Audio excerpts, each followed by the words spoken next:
Olá pessoal, em uma aula anterior falamos sobre conservação de energia, né? E a condição para que a conservação de energia aconteça é a ausência de forças não conservativas. Então falamos da conservação de energia e da condição para isso, beleza?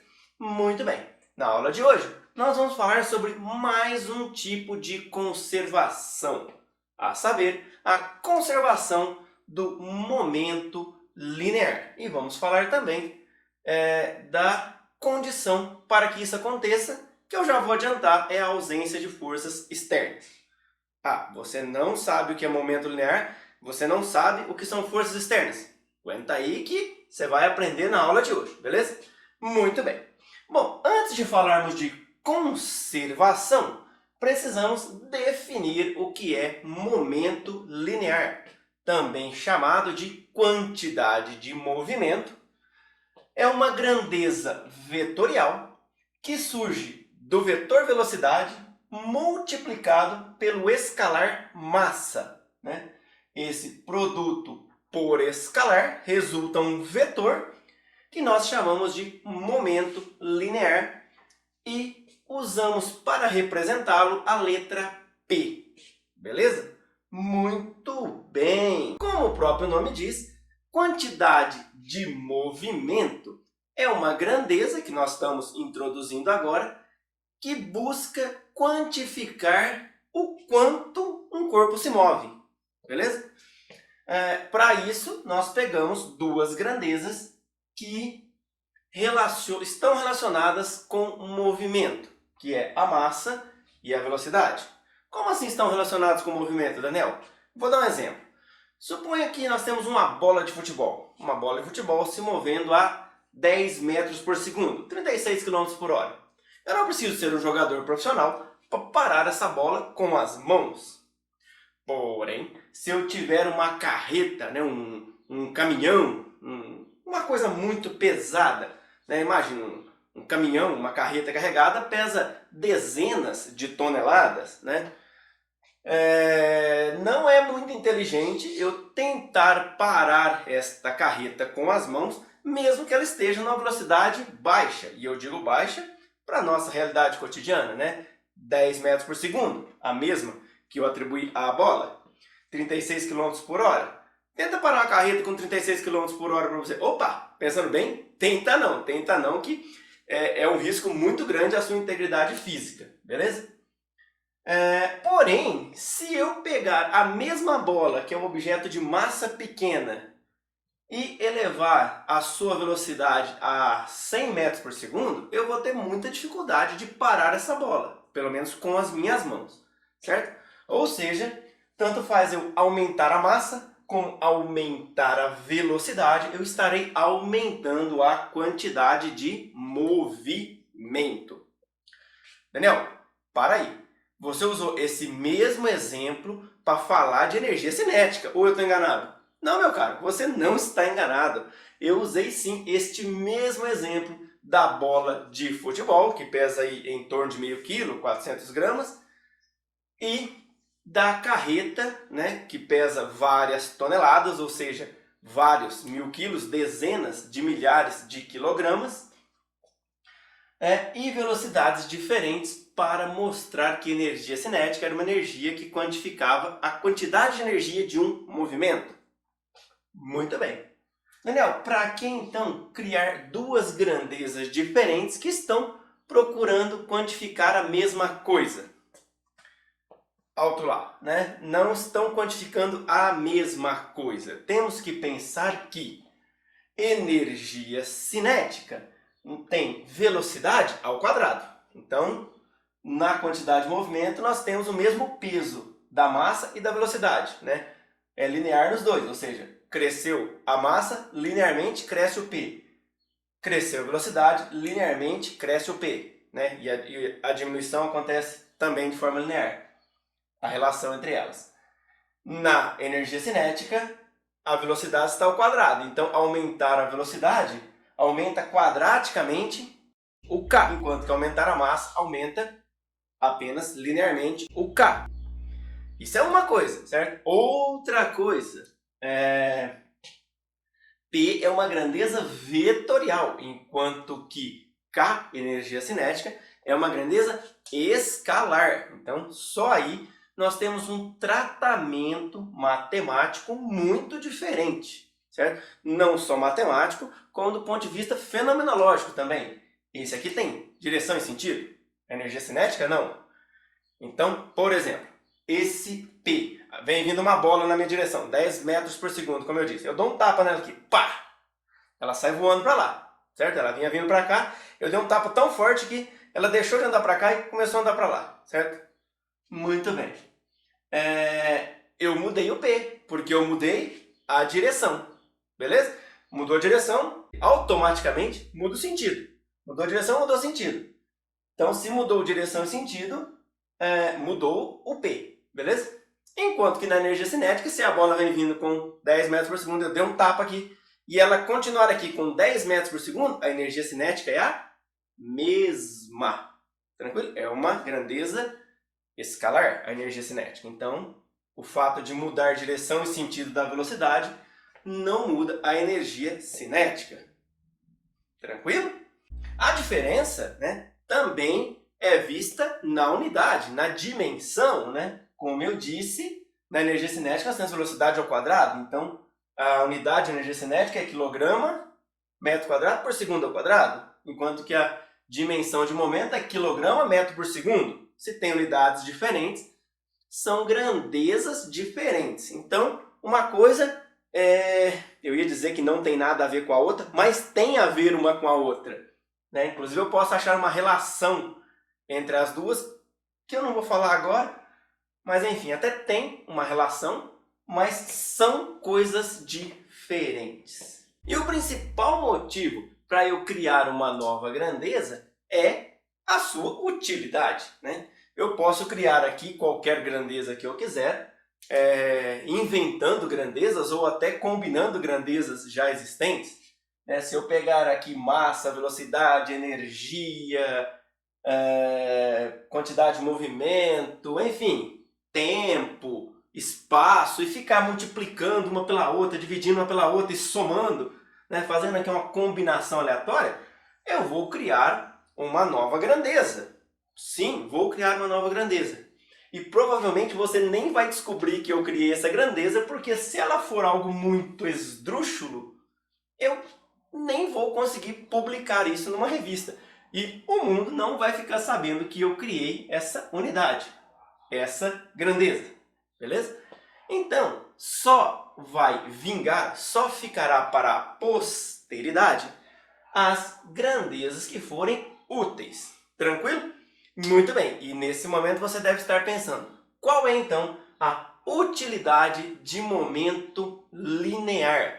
E nós vamos falar disso exatamente agora. Não é por acaso que momento linear está sendo visto neste curso logo após o estudo do centro de massa. Por quê? Porque ao estudarmos centro de massa, obtivemos essa expressão aqui, ó.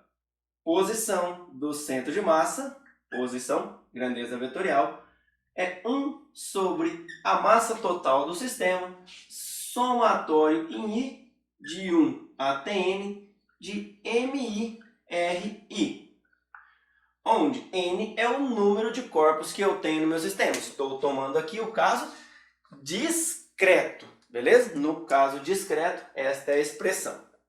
Muito bem. Vou pegar essa massa, vou passar para lá. Então, eu terei Emão R do centro de massa, vetor, igual. Esta soma, este somatório, eu vou abrir, ok? E escrever as parcelas ao invés de deixar nessa notação.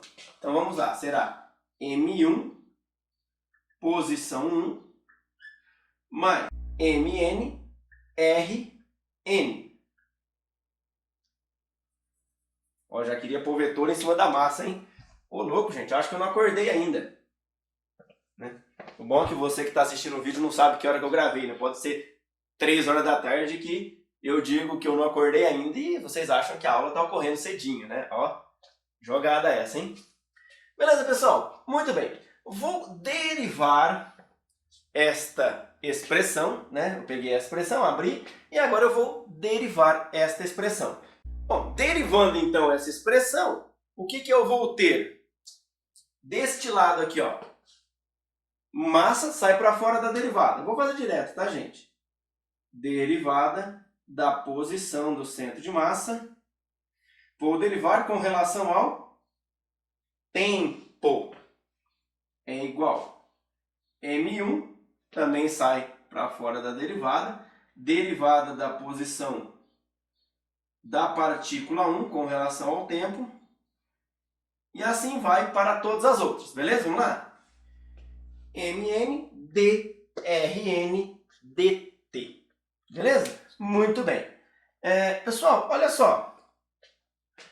O que é a derivada da posição que eu chamei centro de massa com relação ao tempo? É a velocidade do centro de massa, certo? Então, o meu lado esquerdo da equação ficará m vezes a velocidade do centro de massa. Entendeu? Centro de massa é um ponto que pode nem ter massa. Ele pode ter uma velocidade? Sim. Ele é um ponto, que seja um ponto geométrico. Se esse ponto está se movendo, eu tenho uma velocidade associada a esse ponto. Não tem problema nenhum, correto? Muito bem. E assim eu vou fazer para todas as outras partículas. Ó, M1. Derivada da posição de M1 com relação ao tempo, velocidade da partícula 1. Certo? M2, velocidade da partícula 2, e assim vai. Até Mn, velocidade da partícula N. Tranquilo? Muito bem. Pessoal, da maneira que eu defini aqui, eu posso identificar cada uma das parcelas desta expressão como sendo um momento, correto? E como é que seria isso? Seria assim, olha. Esse lado aqui eu vou chamar de pesão do centro de massa. Beleza? Momento do centro de massa. Mas nós não costumamos representar assim. Beleza? Nós costumamos representar da seguinte forma. Nós tiramos os índices C e M. Tira essas duas letrinhas daqui. Tranquilo? E costumamos chamar o P de momento total do sistema. Tranquilo? Por quê? Porque, gente, centro de massa é uma abstração, né? É um ponto que nós consideramos como sendo um ponto que estivesse concentrada toda a massa nele. Por quê? Porque ele age desta forma, né? Vou até reformular a frase. Centro de massa é um ponto que se comporta como se toda a massa do sistema estivesse nele, mas não está. Beleza? Então, falar momento do centro de massa seria forçar um pouquinho a amizade, tranquilo? Até dava, mas a gente não costuma fazer não. Então, vou chamar de pesão um momento total do sistema. Bom, cada um dos outros fica muito simples, né? Porque este primeiro aqui é o momento da partícula 1. Nós temos N partículas. M1, V1 é o momento da partícula 1. Mais M2, V2, momento da partícula 2. Mais, e assim vai até o momento da partícula N. Tranquilo? Então, olha só, eu tenho aqui que o momento total do sistema é a soma dos momentos de cada uma das partículas que compõem o meu sistema. Beleza? Muito bem! Eu posso, então, derivar esta expressão, certo? Derivar aqui a expressão para o P, obtendo o seguinte, vamos lá. Derivada do momento total do sistema com relação ao tempo é igual derivada do momento da partícula 1 com relação ao tempo. E assim vai. Derivada do momento da partícula n com relação ao tempo. Beleza? Pessoal, se nós formos lembrar lá do estudo de lei de Newton, nós vamos recuperar a seguinte expressão. Força, qual força? Resultante. É igual o produto da massa pela aceleração. Beleza? Muito bem. A aceleração é derivada da velocidade? Então, isso aqui me dá que a força é a massa vezes a derivada da velocidade com relação ao tempo. Correto? Muito bem. Pessoal, olha só, massa é uma constante. Ela pode sair da derivada, entrar na derivada, não pode? Então, vou colocar ela dentro da derivada aqui, vai ficar derivada de m vezes v com relação ao tempo. Mas m vezes v é a grandeza que eu acabei de definir, que é o P. Então, isso aqui é dp dt. Aliás, não será incomum você encontrar em alguns livros a segunda lei de Newton enunciada desta forma. Alguns livros trazem, inclusive, que Newton enunciou a segunda lei como F igual a variação do momento e não F sendo o produto da massa pela aceleração. Tranquilo? Muito bem. Como a lei de Newton está bem definida, certo? De maneira assim, sem dúvidas, para sistemas de massa constante, ou melhor dizendo, para partículas de massa m, as duas formas são idênticas. Tranquilo? Sistemas de massas variáveis, como eu já disse quando a gente aprendeu lei de Newton, gera uma certa discussão. Podemos usar segunda lei de Newton para sistemas de massas variáveis e tal? Enfim, é uma discussão bem bacana, você pode até procurar artigos sobre isso, mas neste curso nós não vamos falar de segunda lei de Newton para sistema com massa variável, beleza? Então, tomando a segunda lei de Newton para uma partícula, nós podemos vir aqui nesta expressão escrita em preto e do lado direito seu que está assistindo o vídeo, nós escreveremos o seguinte: derivada de P1 com relação ao T, ou seja, derivada do momento da partícula 1. Opa, para a partícula nós sabemos que vale isso aqui, é F1. Quem é F1? A força resultante sobre a partícula 1, beleza? Mais F2, a força resultante sobre a partícula 2. E assim vai até o Fn, que é a força resultante sobre a enésima partícula deste sistema. Muito bem. Do lado esquerdo seu que está assistindo o vídeo, nós temos a derivada do momento total do sistema, beleza? Pessoal, assim como nós dissemos que numa abstração poderíamos dizer que esse Pzão seria o momento do centro de massa, poderíamos dizer que essa aqui é a força aplicada sobre o centro de massa, né? Mas, de novo, nós cairíamos numa abstração.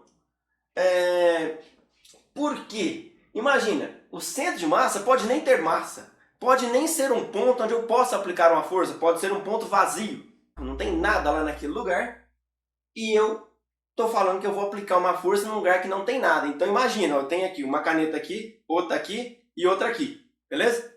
Ó, olha aqui. Essas três canetas. Para empurrar elas, eu faço uma força aqui, ó. ó, aqui bem na onde não tem nada, realmente seria mais uma abstração. Poderíamos imaginar isso, tá?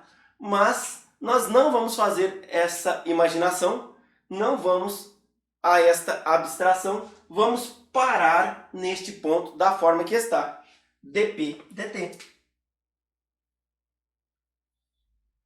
Derivada do momento total do sistema com relação ao tempo. Beleza? E olha só, chamando isso de momento total do sistema, não tem abstração, certo? Tem uma interpretação, dizermos que ao somar todos os momentos de cada uma das partículas, chamamos isso de momento total do sistema e derivamos esse momento total. Tranquilo? Não tem nenhuma abstração, tem até uma interpretação aí, mas totalmente plausível, certo? Muito bem. Então, a derivada do momento total do sistema é a soma das forças resultantes sobre cada uma das partículas, ok? Expressão esta que eu escreverei na forma mais compacta, acho que vocês já imaginam, né? Que é derivada do momento total do sistema com relação ao tempo é igual ao somatório em I de 1 até N de Fi, onde Fi é a força resultante sobre cada uma das iésimas partículas, ou seja, a força resultante sobre F1, sobre F2, sobre F3, sobre F4, de 1 até N, beleza? Se você quiser ser preciosista, né, vir aqui escrever 1 menor igual a I menor igual a N, beleza, pode também, certo? Fica até melhor representado, a notação fica até mais completa desta forma, beleza? Muito bem, pessoal. E esta expressão é tudo o que nós precisamos para trabalhar a conservação do momento linear, beleza? Muito bem. Tomando então esta expressão, que a gente acabou de deduzir aqui embaixo, vamos olhar quem é esta Fi, ok? Fi é a soma das forças externas sobre cada uma das partículas.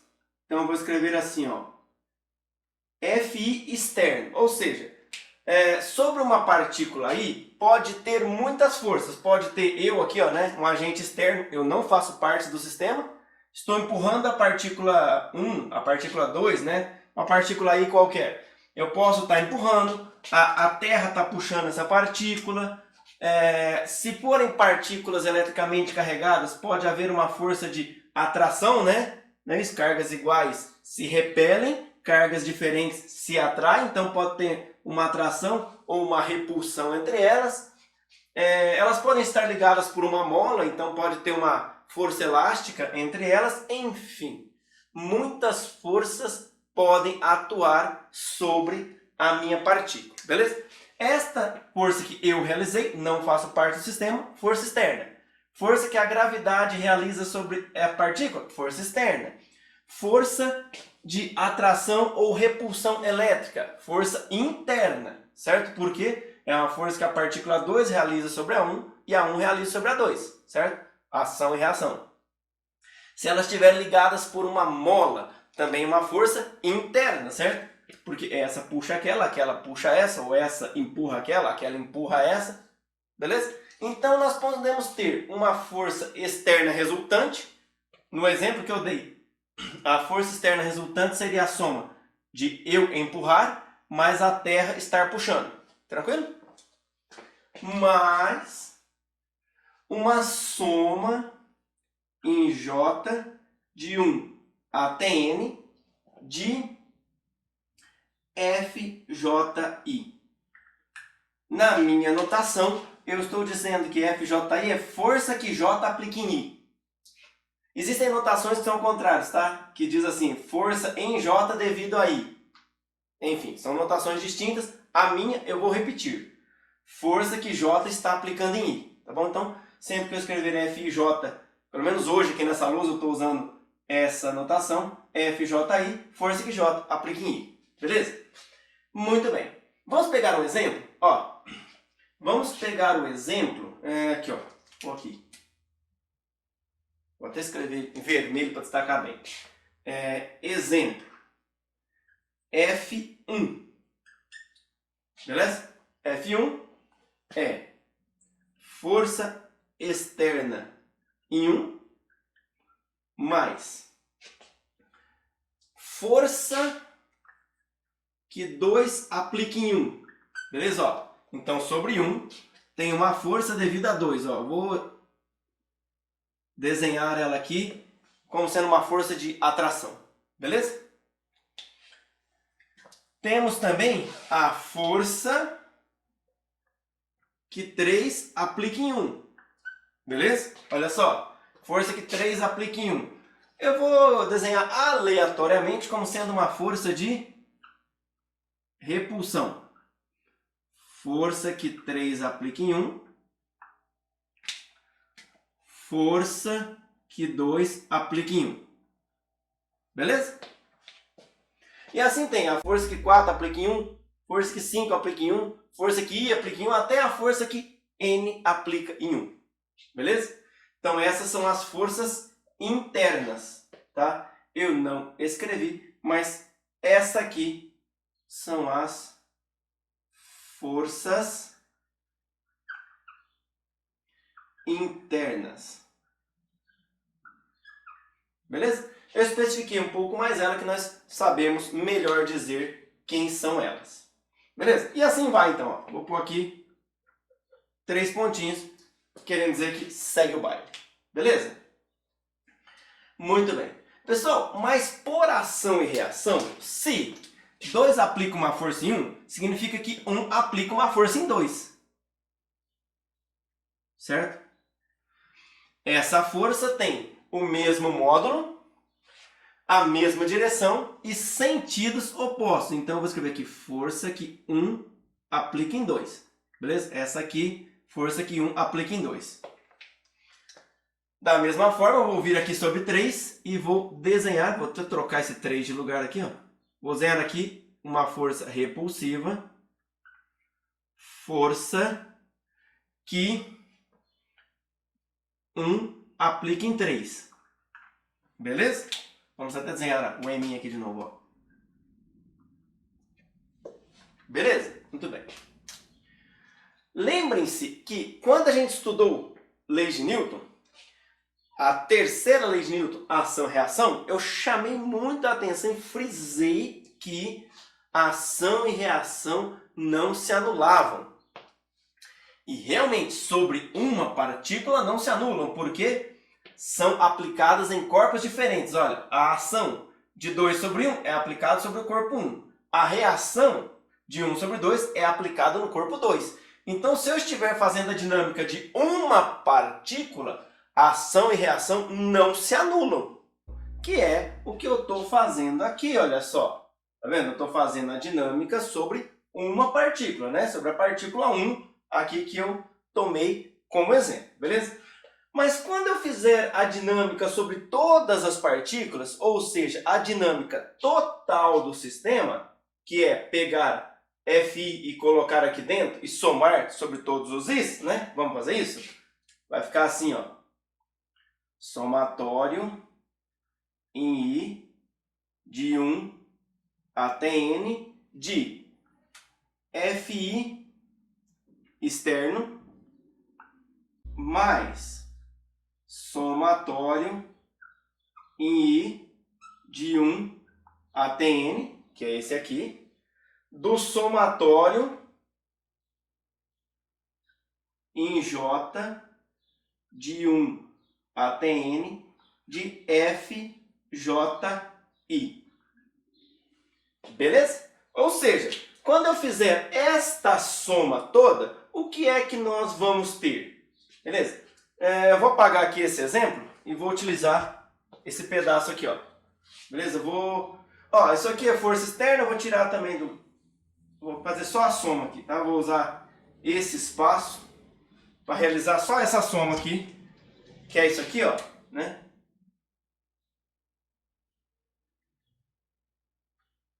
Que eu vou até chamar de força interna.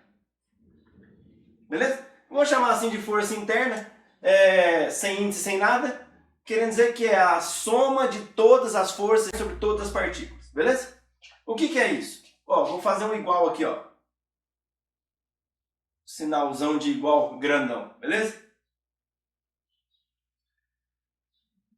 Ou seja, isso aqui é igual F21 mais F31 mais F41 mais Fi1 até Fn1, beleza? Todas as forças que atuam sobre 1.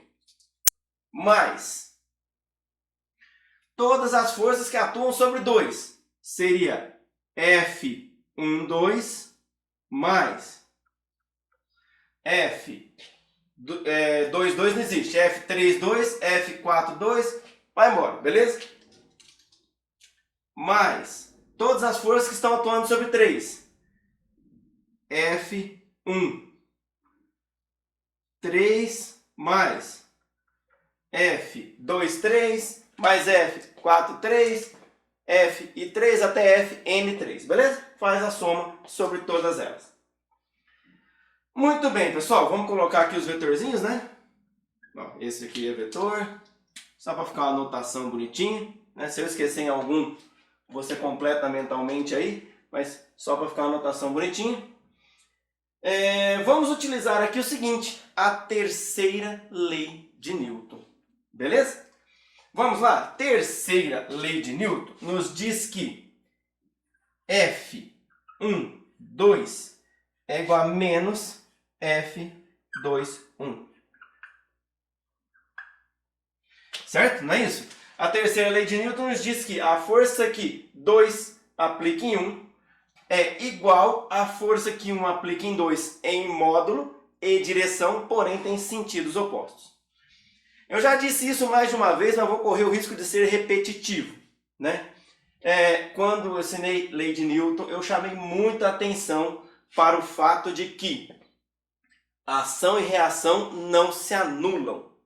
E realmente, se eu estiver fazendo a dinâmica de uma partícula apenas, não se anulam. Olha só, na dinâmica de uma partícula não se anula, beleza? Agora, quando eu faço a dinâmica do sistema todo, quando eu somo as forças que atuam sobre todas as partículas, eu vou ter F21 mais F12. E elas são exatamente uma o negativo da outra. Então, essa aqui corta essa aqui. Beleza? E aí nós vamos fazer para F31, ó. Também a mesma coisa. Vou até usar outra cor aqui para cortar, ó. Vou usar o verde. F31 vai embora com F13.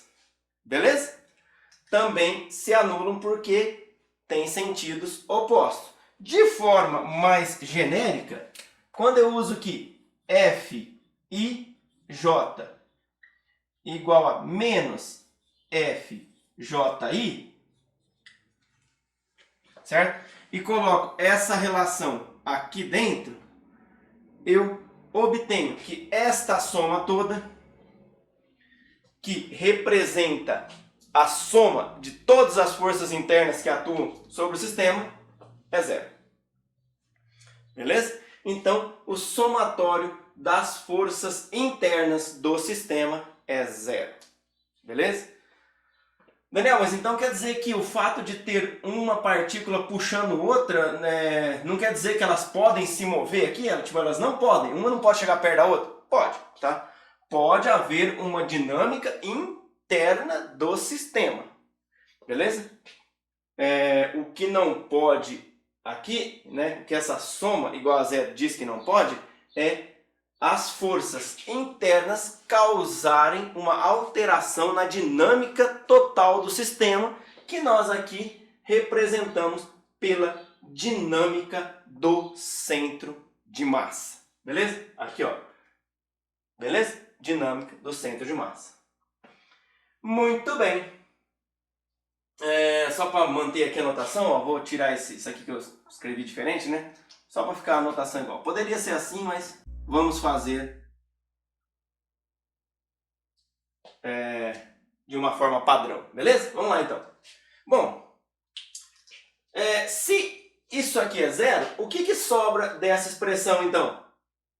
Me sobra apenas que a derivada do momento com relação ao tempo, momento total do sistema, é igual o somatório em I de 1 até N, ou seja, sobre todas as partículas do sistema de F I externo. Beleza? Muito bem, pessoal. O que é, então, a soma de todas as forças externas que atuam sobre todas as partículas? É nada mais, nada menos que a força externa resultante. Beleza? Fi externa representa a força resultante sobre cada uma das partículas. Quando eu somo a força resultante sobre cada uma das partículas, eu tenho o que eu chamo de força externa resultante, ou, repetindo, a soma de todas as forças externas que atuam sobre todas as partículas. Beleza? Muito bem! Então, eu vou repetir isso aqui de forma resumida. dP dt é igual a força externa resultante. Pessoal, não é comum nos livros que apareça este R aqui, ó. Tá? A notação mais comum que aparece nos livros é esta aqui. Obviamente que nós sabemos que tem que ser a resultante, mas esse R'inho não é comum na notação dos livros. Assim como na segunda lei de Newton, né, que a gente chama de F igual a ma, aquele F é a força resultante. Beleza? Muito bem. Pessoal, o que é que esta expressão aqui me diz? Esta expressão me diz que na ausência de força externa, ou seja, se força externa resultante, né, igual a zero, então dP dt é zero. Beleza? O que implica que P igual a constante. Beleza? Para quem acompanha as minhas aulas, já sabe que eu utilizo as letras C, T, E para representar a palavra constante. Para abreviar, né, a palavra constante. Beleza? E eu pus aqui uma flechinha em cima de CTE para dizer que P não é apenas constante, ele é vetorialmente constante. Óbvio, né? Se um vetor é constante, só pode ser vetorialmente constante. Mas eu estou chamando a atenção para dizer que ele tem módulo, direção e sentido constante. Ou seja, os três se conservam, módulo, direção e sentido. Em palavras, eu posso dizer que na ausência de força externa resultante, o momento se conserva, tá? Quando eu digo na ausência de força externa resultante, eu estou falando de força externa igual a zero. Significa não haver nenhuma força externa ou haverem forças externas que se cancelam de modo que a resultante seja zero, beleza? Coloquei aqui, ó, resultante entre parênteses, porque normalmente nós dizemos apenas que na ausência de força externa o momento se conserva. Mas quando falamos de força externa, estamos pensando na resultante. Muito bem. Pessoal, para ser preciosista, né? Ou seja, para ficar com uma notação bacana, eu vou chamar a atenção aqui sobre esta soma, porque quando eu vou somar as forças internas, eu vou somar de 1 até n. Então, lá, sobre F1, eu comecei em 2, né? Porque não tem a força que 1 aplica sobre 1 mesmo. Sobre F2, vai ter força que 1 aplica em 2, mas não vai ter que 2 aplica em 2. Vai ter que 3 aplica em 2, aqui 4 aplica em 2. Sobre a partícula F3, não tem a força que 3 aplica em 3. E assim vai para todas elas. Então, significa que uma partícula não aplica força sobre ela mesma. Então, isso aqui é válido para quando J é diferente de I. Aqui também, tá? Eu vou colocar que J diferente de I. Beleza? Ficava implícito, né? Que eu ia ter que pular o FI ou o FJJ, né? O F11, o F22, o F33, porque uma partícula não faz força sobre ela mesma, mas assim a notação fica mais adequada. Beleza, pessoal? Muito bem! Então, está aí a conservação de momento, beleza? A segunda lei de conservação que nós aprendemos neste curso. A primeira foi conservação de energia, que acontece no caso em que nós não temos forças conservativas, ou seja, na ausência de força conservativa, a energia mecânica se conserva. E na ausência de forças externas, o momento total do sistema se conserva, beleza? Lembrando que ainda pode haver uma dinâmica interna das partículas, tá? O momento de partículas do sistema pode mudar. O que se conserva é o momento total, que nós representamos pelo, vou pôr entre aspas, momento do centro de massa, tá? Ou seja, a dinâmica calculada em cima do centro de massa. Bacana, pessoal? Muito bem. Está aí a teoria de momento linear e sua conservação. Por hoje é só. Um abraço e fiquem todos com Deus. Ah, pessoal, eu sei que a aula já acabou, mas eu acabei de notar que eu esqueci de colocar acento na ausência, né? Eu não tenho a presunção de que as minhas lousas não terão nenhum erro, mas aqueles que eu vejo em tempo não custa nada consertar, né? Então, tá aí, né? Agora a ausência tem acento.